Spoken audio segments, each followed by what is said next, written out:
Magandang araw kaibigan! Tuloy po kayo sa Felicidad's Channel. Sa mga kwento ng buhay at pag-ibig na hinalukay sa natatagong baul ni Felicidad. Pero bago po tayo magpatuloy, huwag niyo pong kalilimutan na i-like ang video, i-subscribe ang channel, at i-click ang notification bell para lagi kayong updated sa mga parating pa na upload.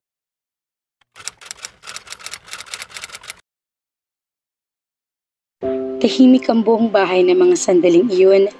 Umalis si Adriel kasama ang ilan sa mga tauhan nito upang kunin ang mga labi ni Steph at maihanda ang burol nito. Hindi naman umalis si Cassandra sa tabi ni Wade. Halos lahat ng mga kabataang empleyado roon ay apektado sa pagkamatay ni Steph. Napag-alaman niyang mabait na bata naman pala ito, malambing at masarap din itong kasama. Ang tanging gusto lang nito ay mahanap ang taong magmamahal dito at iyon marahil ang nakita nito sa binatang sinamahan nito. Walang nakakaalam kung sinong ama ni Wade, ngunit alam niyang minsan din iyong minahal ni Steph. Si Maye ay wala ring ginawa kundi umiyak maghapon dahil ito pala naging pinakamalapit kay Steph.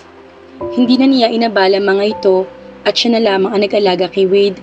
Maya't maya itong pumapalaho ng iyak, ngunit agad din namang tumitigil at bumabalik sa pagtulog kapag ipinaghehela niya ito. Gusto nga sana niya itong dalhin sa kanyang silid, ngunit sinabihan siya ni Mariel na doon na lang ito manatili sa kwarto ng mga ito at ito na mag-aalaga sa bata. Eksaktong paglabas din ng silid ni na Wade ay nakita niyang pumasok sa bahay si Adriel. Kitang-kita sa mukha nito na masyado itong apektado sa nangyari. Mababakas din sa gwapong mukha nito ang pagod. Naawa siya dito. Hindi naman ito gaano kakilala si Steph at hindi rin ito kaano-anong babae, ngunit iba pa rin ito maapektuhan sa nangyari. May parte niya na naintindihan ito, ganoon din naman siya. Hindi niya kaano-ano si Uncle Johnny, ngunit gagawin niyang lahat upang matulungan ito. Pakiramdam siguro ni Adriel ay obligasyon nitong alagaan ang lahat ng mga bata na sa poder nito dahil alam nito ang buhay na mawala ng nag-aalaga. Dahil isa rin ito sa mga iyon. Kung tutusin, ay pwede naman itong magalit sa mundo dahil sa nangyari dito, ngunit hindi nito ginawa. Bagkus ay ginawa nitong lahat upang makatulong sa mga bata na nangangailangan ng tulong nito. Nang makita siya nito, ay agad ay lumapit ito sa kanya at bago pa siya makapagsalita, ay pinangkuna siya nito paakyat sa silid nito. Hope blossomed in her heart. The thought that he brought her to his room was something. Maybe he felt something for her too. May pagmamadali sa kilos nito habang tinatanggal ito ang mga saplot niya at kinoon din siya dito. She was so turned on that her heart wanted to burst. Nang sa wakas ay maging isang kanilang mga katawan, ilalong sumidhi ang kagustuhan niyang angkinin siya nito. She thought that he would take her to heaven very quickly, but instead of doing that, he moved so slowly that she wanted to cry because of the mere pleasure that he gave her. Iniisip tuloy niya kung nasisiyahan din ba ito tulad niya ng mga sandaling iyon.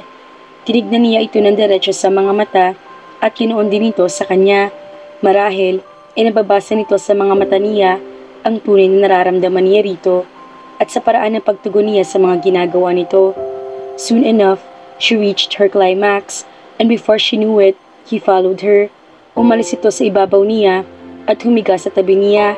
Hinihingal ito at basang-basa ng pawis. Nagkaroon siya ng pagkakataong tignan na magandang katawan nito at habang tumatagal, ang pagtingin niya rito ay unti-unting lumilinaw sa kanyang paningin. Ang mga pilat sa iba't ibang bahagi ng katawan nito. Bakit hindi niya napansin ang unang beses nilang nagniig? Wala sa loob na hinaplos niya mahabang guhit na iyon sa bandang puso nito. Napakislot ito, ngunit hindi naman siya nito pinigilan sa ginagawa niya katulad ng ginawa nito noon. Sinabi mong igaganti mo ako sa mga lalaking pumatay sa anak ko, Adriel.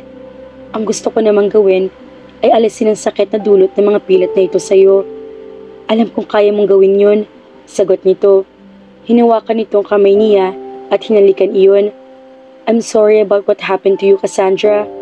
Minsan, inisip ko na kung hindi ako dumating sa buhay mo, iba siguro magiging takbo ng buhay mo.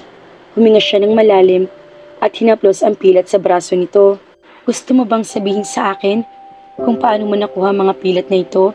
Ipinikit nito ang mga mata, ngunit may paghihirap na nakarehistro sa mukha nito. Hindi ko sinasabi sa kahit kanino ang nangyari sa akin.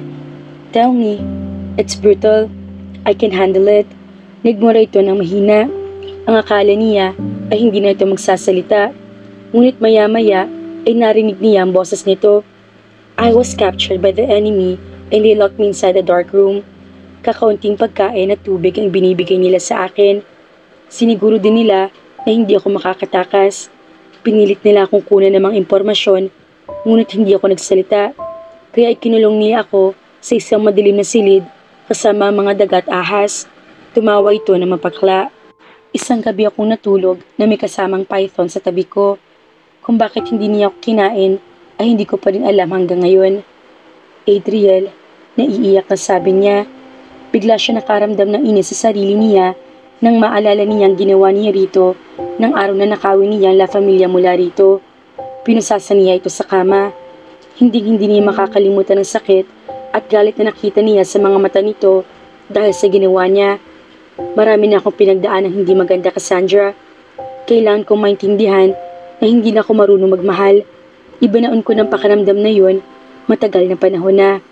Nasaktan siya sa sinabi nito. Hindi ako naniniwala dyan. Believe it, Cassandra. Sagot nito at muli siyang kinububawan. Ito lang ang kaya kong gawin at ibigay. Hindi ako marunong magmahal. I do want you, but I don't love you. Napabalikwas ang bangon si Adriel. Binangungot na naman siya, ngunit hindi na iyon kasing lala kagaya noong una. Siguro ay dahil iyon sa babaeng natutulog sa tabi niya. Hinignan niya si Cassandra sa napakasarap ng tulog. Siguro sa sobrang pagod nito dahil sa ginawa nila ay wala na itong lakas para manatiling gising. Ganoon din naman ang nararamdaman niya kung hindi lang siya nanaginip. Muli siyang humiga sa tabi nito. Wala na siyang sekreto na itago dito. Hindi niya alam kung ano nagtulak sa kanya upang sabihin dito ang lahat-lahat ng tungkol sa kanya. But he had to admit that it kind of felt good dahil gumana ang pakiramdam niya pagkatapos sabihin ang lahat dito. Hindi man naalis lahat, ngunit kahit paano ay nabawasan na iyon. Totoong sinabi niya dito na hindi na siya marunong magmahal, ngunit hindi niya ikinakaila na may nararamdaman siya para dito. Kahit noon pa, ay natutuwa na siya dito. Kahit na may katabaan ito noon, hindi nakabawas iyon sa nararamdaman niya para dito. Siguro ay alam din ni Livinia na maari maungasan ito ng kapatid nito, kaya ganoon kalaki ang galit nito sa bunsong kapatid. Niyakap niya mula sa likuran si Cassandra. Hindi pa rin ito gumagalaw. He felt content holding her like that. Parang wala nang mas babagay pang lugar para dito kundi sa mga bisig lang niya, at natatakot siya sa nararamdaman niyang iyon. Darating ang araw na aalis din ito. Matatapos din ang kasunduan nilang dalawa. Huminga siya ng malalim at hinigpitan ang yakap niya dito. Hinalikan niya naka-expose sa balikat nito. Gumalaw ito dahil doon. Humarap ito sa kanya at sumiksik sa tabi niya. Napangiti siya. Kinabukasan ay dumating ang pamilya ni kapatid ni Adriel sa bahay nito. Hindi mahirap magustuhan si Donna dahil malambing at masiyahin nito. Madala itong nakasundo ni Cassandra pati ang asawa nito. Ang sabi sa kanya ni Adriel ay wala itong kakayahang magmahal, ngunit sa nakikita niya ngayon, hindi niya kayang paniwalaan iyon. Dahil kitang-kita rito na mahal nito ang kapatid nito, pati na rin ang mga pamangkin nito. Nang tanungin siya ni Donna kung gusto niyang kargahin ang bunsong anak nitong si Anika, ay agad na pumayag siya kahit na nakakunot noong nakatingin sa kanya si Adriel. Nginitian lang niya ito upang iparating dito na ayos lang siya. Nang makaalis si Donna ay dumalatso si Adriel sa opisina nito, habang siya naman ay sinama si Wade sa vineyard upang ipasyal. Naninikip ang dibdib niya. She loved Adriel but he didn't love her. Couldn't love her.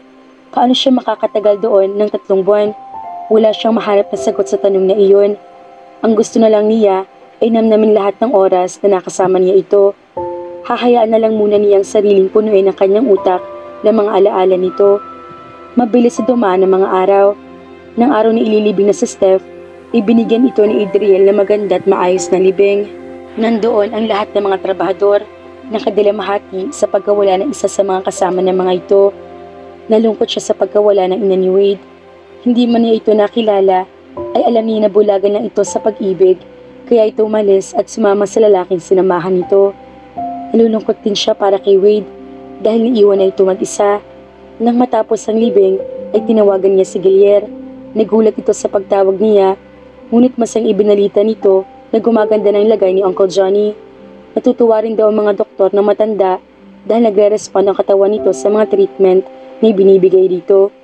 Sinabi rin sa kanya ni Gilier na kumuha na ito ng mga bagong empleyado sa jewelry shop. Nakaramdam siya ng iba yung lungkot, patong-patong ng lungkot na nararamdaman niya. Pakiramdam niya ay hindi na siya kailangan ni Gilier at Uncle Johnny dahil nagiging maayos na mga ito nang wala siya. "What's wrong, Cassandra?" Napalingon siya sa likuran niya at nakita na nakatayo roon si Adriel. Sa sobrang lalim ng iniisip niya ay hindi niya namalayang nandoon na pala ito. Tinawagan ko si Gilier. Ibinilita niya sa akin na umaayos na raw ang lagay ni Uncle Johnny. Maayos din pati ang jewelry shop. "Pero bakit parang problemado ka?" Nakakunot noong tanong nito. "Iniisip ko lang na hindi na nila ako kailangan dahil maayos na buhay nila. Hindi ko alam ang nararamdaman ko." Pag-amin niya, "You are needed here. Only for a couple of months." Ayaw niyang isipin na gusto nitong manatili siya roon kasama nito. Ayaw na niyang paasahin ang kanyang sarili. "Babalik na tayo ng Buenos Aires bukas. Marami na akong trabahong kailangang gawin doon at masyado na matagal ang naging bakasyon natin dito." Pagbabalita nito sa kanya. "Paano si Wade? Isasama ba natin siya?" Umiling ito. "Maiiwan dito si Wade.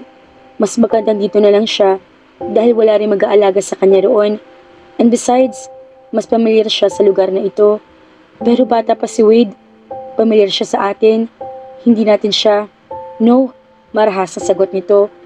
"Hindi natin isasama ang bata.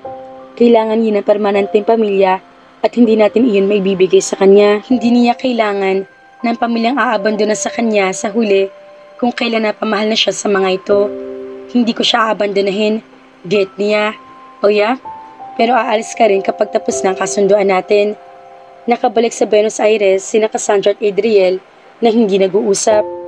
Naiinis si Cassandra dahil hinayaan niya ang sarili na mangarap. Naalala niya mga ginawa nila ni Adriel sa winery kasama si Wade. Kahit sino ang makakakita sa kanila ay iisipin isa silang masayang pamilya. Pero alam niya ang totoo at tanga siya para paniwalain ang sarili na kahit paano ay may nararamdaman din sa kanya si Adriel. Stupid! Tili ng isang bahagi ng isip niya. Alam niyang hindi siya mahal ni Adriel. At bakit naman ito gugustuhin makasama siya kung hindi niya ito kayang bigyan ng anak? Ilusyonada lang talaga siya. Namimiss na niya si Wade kahit sa sandaling panahon pa lang niya nakasama ito. Kakatuwang isipin na masyado siya napalapit sa bata gayong isang linggo lang itong makasama. Bandang alas 8 na ng gabi nang dumating si Adriel galing sa opisina. Dire-diretso itong lumapit sa kanya. Kasalukuyan siya nanonood ng telebisyon, ngunit nawala raw ang atensyon niya sa paglapit nito sa kanya. Iba nang nararamdaman niya ngayon nakatingin siya rito. Pain and sadness. Huminga siya ng malalim at pinapormal ang kanyang muka. May cocktail party na idadaos dito bukas. Pagbabalita nito. "Gusto kong tumulong ka sa paghahanda ng mga pagkain. Magsuot ka rin ng maayos sa damit dahil isusuot mo ang La Familia." Umakyat ang dugo sa ulo niya dahil sa sinabi nito at sa paraan ng pagkakasabi nito roon. Para saan ang party? Business, maraming bisitang pupunta at siguro ay makakahanap mo na potensyal na magiging magulang ni Wade. Talagang hindi ka nag-aaksaya ng panahon, sarkastikong wika niya. "Bakit parang hindi ka natutuwa? Ni hinahanapan ko na pamilya si Wade." Nagtatakang tanong nito. "Hindi sa ganoon, pero kung makapagsalita ka, para naghahanap ka lang ng kung ano sa isang pamilihan." Isinuklay nito ang mga daliri sa buhok nito. "Hindi ko alam kung anong problema mo, Cassandra. Mga posibleng umampon lang naman ang titignan ko. Hindi ko naman papayagan kung kani-kanino lang mapunta ang bata. Hindi naman iyon lang ang problema niya. Anong gusto nitong sabihin sa kanya? Na nasasaktan siya dahil hinahanapan nito ng masayang pamilyang bata? Anong klaseng rason yun? Nasasaktan siya dahil hindi siya kayang mahalin na lalaking mahal niya. Isa iyon sa pinoproblema niya. Nahihirapan siyang tanggapin ang katotohanan iyon. Lumambot ang ekspresyon ng mukha nito maya-maya. "I'm sorry, Cassandra, if this thing hurts you. Kailangan ko siyang hanapan ng pamilya. Responsibilidad ko siya. Alam kong malapit ka sa kanya, pero hindi naman habang buhay ay makakasama kanya. Naiintindihan mo naman yun, diba?" "Of course," sagot na lang niya sa kawalan ng ibang sasabihin. Tumango-tango ito. "Good. I'm glad you agree with me. Pero nasasaktan pa rin siya. Dahil may mga bagay na gustong-gusto niya makuha, ngunit hindi niya pwedeng makamit. Kailangan na niyang umalis sa lugar na iyon sa lalong madaling panahon. Hindi na niya kakayanin ang sakit na nararamdaman niya. Nagsusumigaw ang katotohanang hindi siya kayang mahalin na lalaking mahal niya. Hindi na niya kaya makasama ito sa ganoong sitwasyon. Siguro nga ay naaawa ito sa sinapit niya, ngunit hindi iyon sapat na dahilan upang mahilin siya nito. Matutulog na ako. Maya-maya sabi niya. Tumango ito. Good night, Cassandra. Bukas na lang tayo mag-usap. Anito, nabla akong emosyon sa muka. Walang lingon-likod na iniwan niya ito roon. Bakit ba hindi na lang silang dalawa ang tumayong mga magulang ni Wade, mga ka-Felicidad? Mahal naman nila ang isa't isa. Mapupunan ni Wade ang kakulangan ni Cassandra na hindi magkaroon ng anak. Sana magising si Adriel sa katotohanan na pwede sila maging isang masayang pamilya kasama ang bata. Kaya naman, abangan!